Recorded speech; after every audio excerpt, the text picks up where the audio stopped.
ओम शांति। 11 सितंबर 2025। बाबा के महावाक्य। मीठे बच्चे, तुम सारी दुनिया के सच्चे सच्चे मित्र हो। तुम्हारी किसी से भी शत्रुता नहीं होनी चाहिए।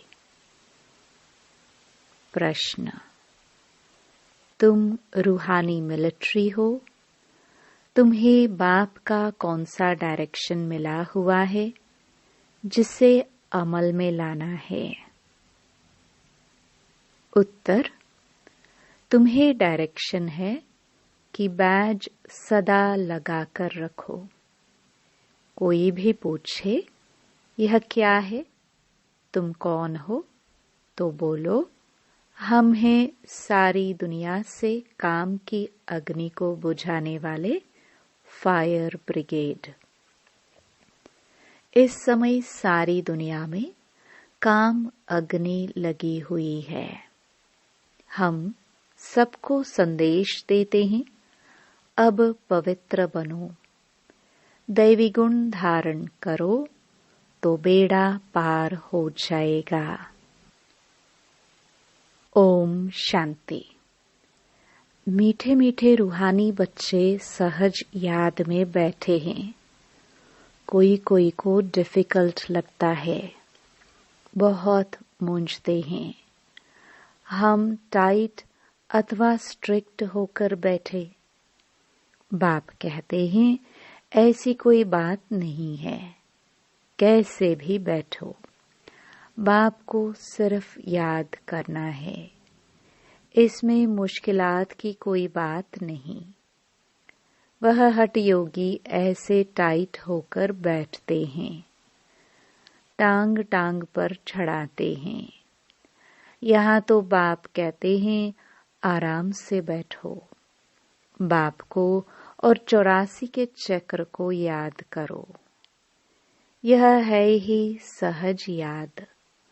उठते बैठते बुद्धि में रहे। जैसे देखो यह छोटा बच्चा बाप के बाजू में बैठा है। इनको बुद्धि में माँ बाप ही याद होंगे। तुम भी बच्चे हो ना। बाप को याद करना तो बहुत सहज है। हम बाबा के बच्चे हैं, बाबा से ही वर्षा लेना है। शरीर निर्वाह अर्थ गृहस्थ व्यवहार में भल रहो। सिर्फ औरों की याद बुद्धि से निकाल दो। कोई हनुमान को, कोई किसको, साधु आदि को याद करते थे। वह याद छोड़ देनी है। याद तो करते हैं ना। पूजा के लिए पुजारी को मंदिर में जाना पड़ता है। इसमें कहाँ जाने की भी दरकार नहीं है। कोई भी मिले बोलो शिव बाबा का कहना है मुझे एक बाप को याद करो। शिव बाबा तो है निराकार। जरूर वह साकार में ही आकर कहते हैं मामेकम याद करो, मैं पतित पावन हूँ। यह तो राइट अक्षर है ना। बाबा कहते हैं मुझे याद करो, तुम सब पतित हो। यह पतित तमो प्रधान दुनिया है ना। इसलिए बाबा कहते हैं कोई भी देहधारी को याद नहीं करो। यह तो अच्छी बात है ना। कोई गुरु आदि की महिमा नहीं करते हैं।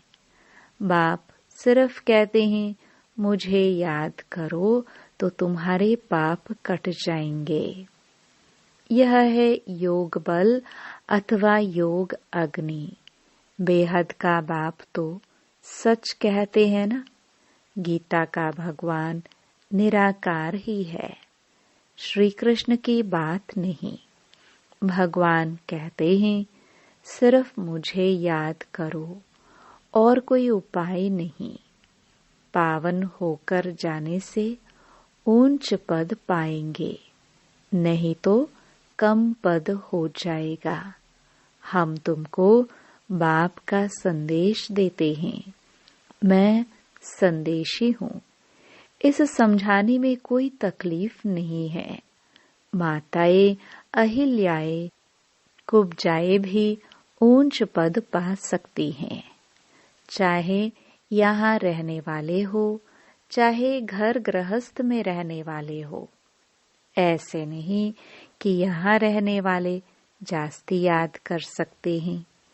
बाबा कहते हैं बाहर में रहने वाले भी बहुत याद में रह सकते हैं, बहुत सर्विस कर सकते हैं। यहाँ भी बाप से रिफ्रेश होकर फिर जाते हैं तो अंदर में कितनी खुशी रहनी चाहिए। इस चीची दुनिया में तो बाकी थोड़े रोज हैं, फिर चलेंगे श्री कृष्णपुरी में।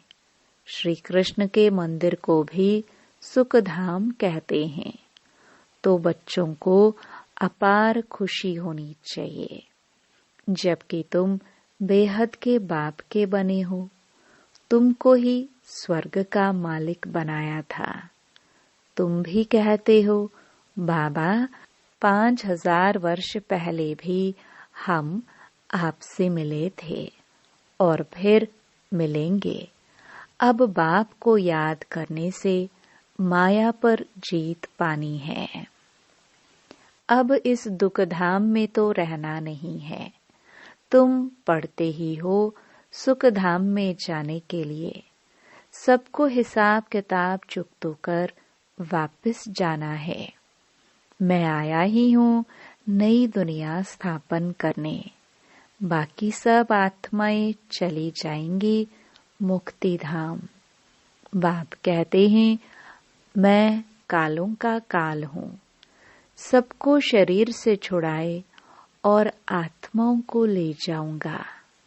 सब कहते भी हैं हम जल्दी जाए। यहाँ तो रहने का नहीं है। यह तो पुरानी दुनिया, पुराना शरीर है। अब बाप कहते हैं मैं सबको ले जाऊंगा, छोड़ूंगा किसको भी नहीं। तुम सबने बुलाया ही है, हे पतित पावन आओ।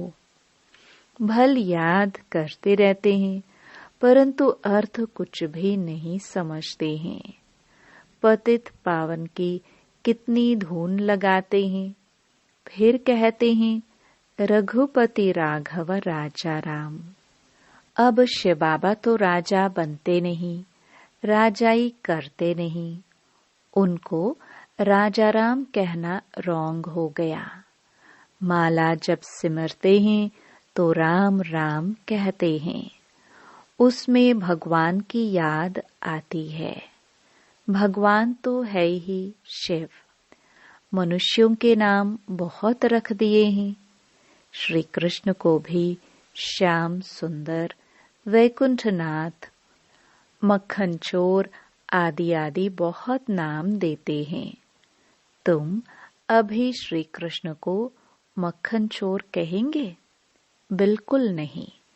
तुम अभी समझते हो भगवान तो एक निराकार है। कोई भी देहधारी को भगवान कह नहीं सकते। ब्रह्मा, विष्णु, शंकर को भी नहीं कह सकते। तो फिर मनुष्य अपने को भगवान कैसे कह सकते हैं? वाई जयंती माला सिर्फ 108 की गाई जाती है। शिव बाबा ने स्वर्ग स्थापन किया।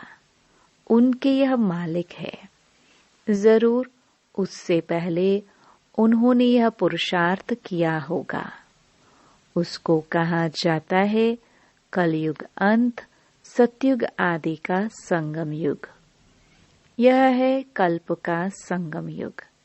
मनुष्यों ने फिर युगे युगे कह दिया है। अवतार नाम भी भूल फिर उनको ठिक्कर भीतर में कण कण में कह दिया है। यह भी है ड्रामा। जो बात पास्ट हो जाती है उसको कहा जाता है ड्रामा। कोई से झगड़ा आदि हुआ, पास हुआ, उनका चिंतन नहीं करना है।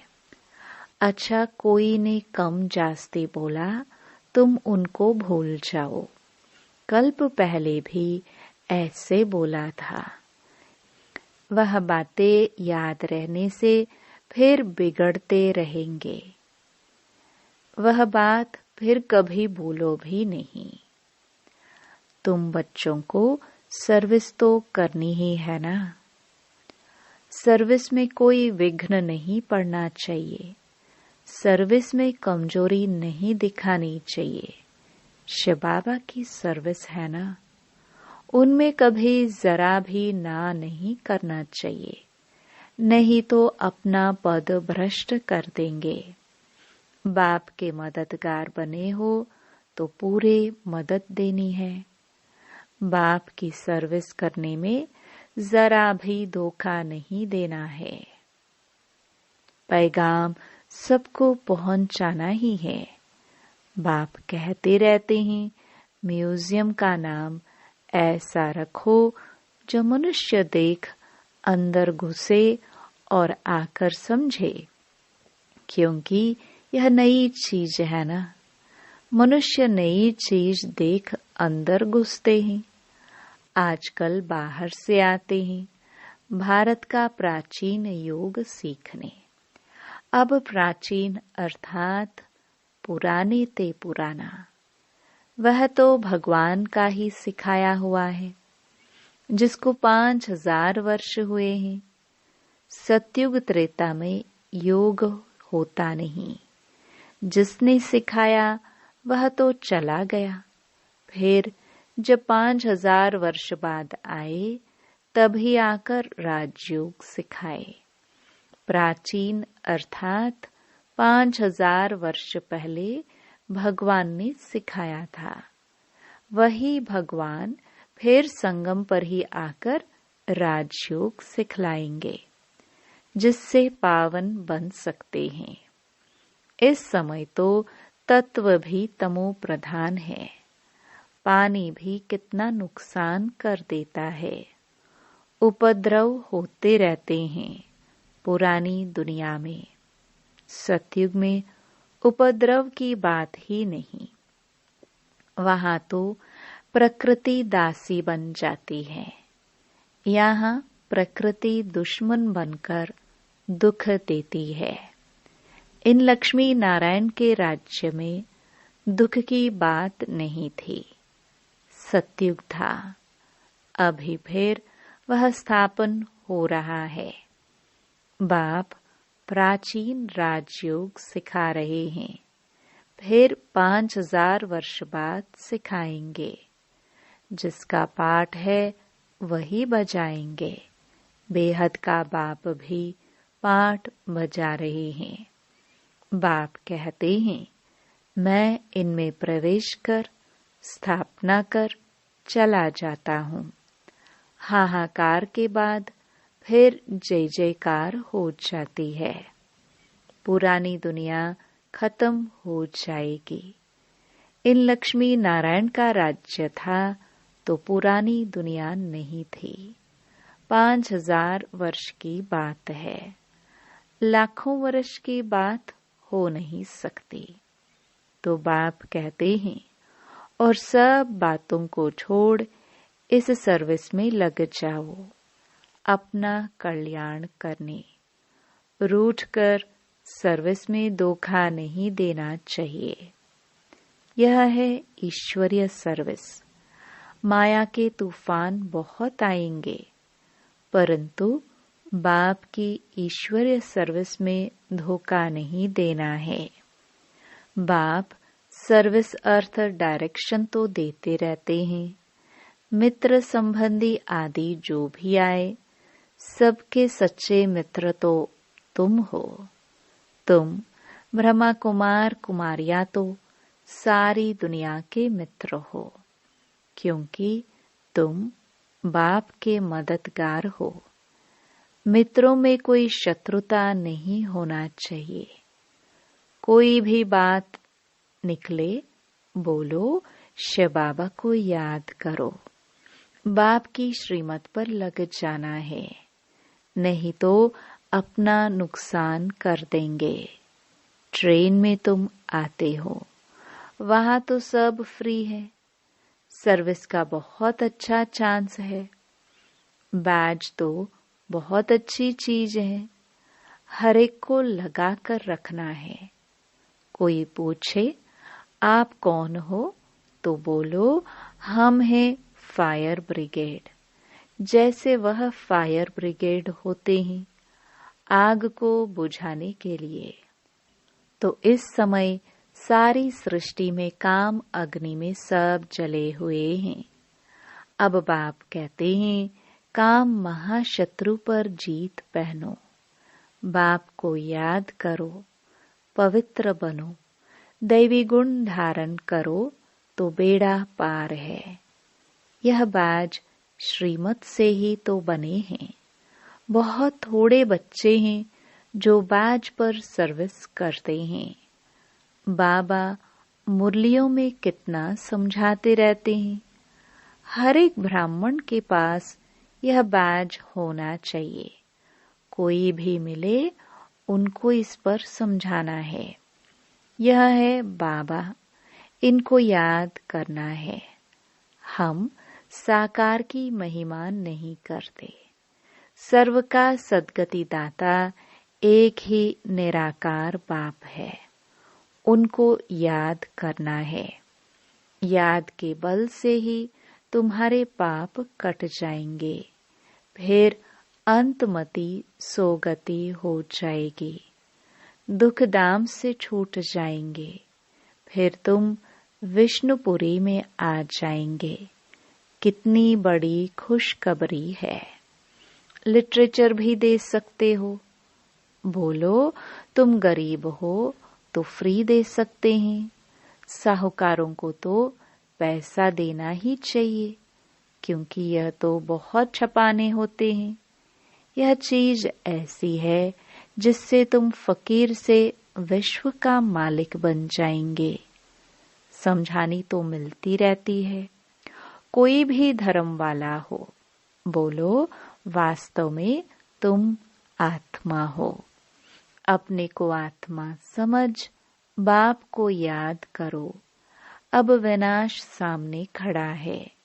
यह दुनिया बदलने वाली है। शिव बाबा को याद करेंगे तो विष्णुपुरी में आ जाएंगे।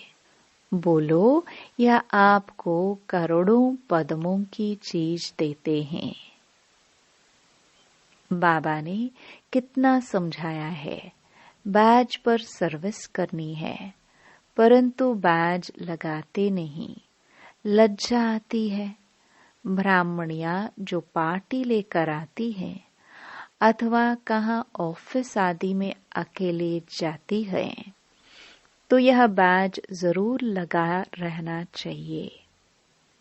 जिसको तुम इन पर समझाएंगे वह बहुत खुश होंगे।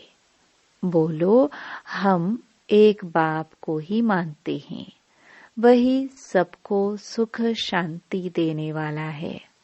उसको याद करो। पतित आत्मा तो जाना सके। अभी यह पुरानी दुनिया बदल रही है। ऐसे ऐसे रास्ते में सर्विस करते आना चाहिए। तुम्हारा नाम बहुत होगा।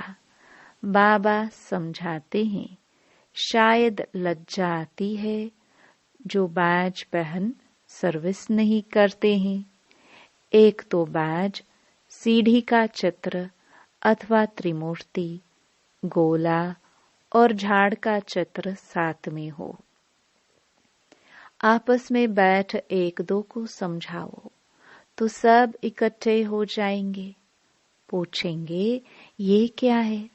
बोलो शिव बाबा इनके द्वारा ये नई दुनिया स्थापन कर रहे हैं।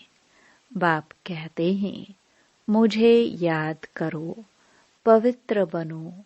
अपवित्र तो वापस जा नहीं सकेंगे। ऐसी मीठी मीठी बातें सुनानी चाहिए तो खुशी से सब सुनेंगे, परंतु कोई की बुद्धि में बैठता नहीं है। सेंटर पर क्लास में जाते हो तो भी बैज लगा रहे। मिलिट्री वालों को यह बिल्ला बैज लगा रहता है। उनको कभी लज्जा आती है क्या? तुम भी रूहानी मिलिट्री हो ना। बाप डायरेक्शन देते हैं, फिर अमल में क्यों नहीं लाते? बैज लगा रहे तो शिव बाबा की याद भी रहेगी। हम शिव बाबा के बच्चे हैं। दिन प्रतिदिन सेंटर्स भी खुलते जाएंगे। कोई ना कोई निकल आएंगे, कहेंगे फलाने शहर में आपकी ब्रांच नहीं है। बोलो कोई प्रबंध करे, मकान आदि का निमंत्रण दे तो हम आकर सर्विस कर सकते हैं। हिम्मते बच्चे, मददे बाप। बाप तो बच्चों को ही कहेंगे सेंटर खोलो, सर्विस करो। यह सब शिव बाबा की दुकान है ना, बच्चों द्वारा चला रहे हैं। अच्छा, मीठे मीठे सिखिलदे बच्चों प्रति मात पिता बाप दादा का याद प्यार और गुड मॉर्निंग। रूहानी बाप की रूहानी बच्चों को नमस्ते। धारणा के लिए मुख्य सार। पहला, कभी आपस में रूठकर सर्विस में धोखा नहीं देना है, विघ्न रूप नहीं बनना है, अपनी कमजोरी नहीं दिखानी है, बाप का पूरा पूरा मददगार बनना है।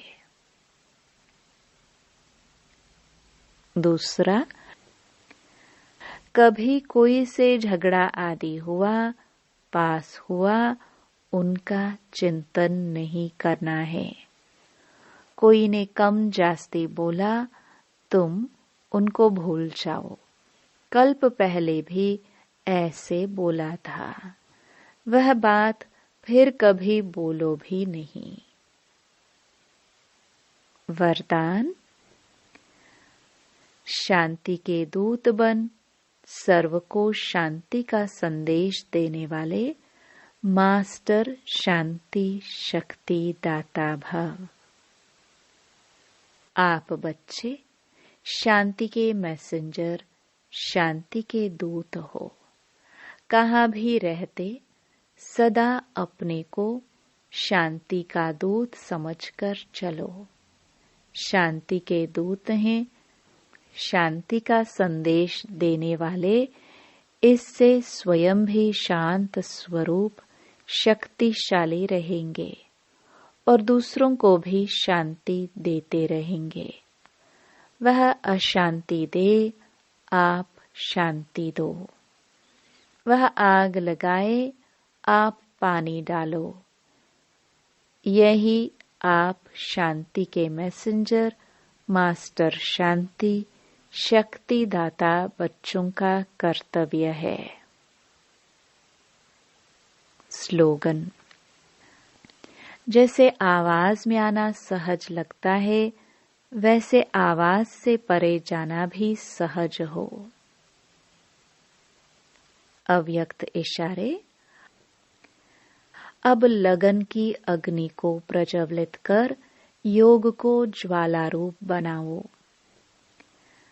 योग में सदा लाइट हाउस और माइट हाउस की स्थिति का अनुभव करो। ज्ञान है लाइट और योग है माइट।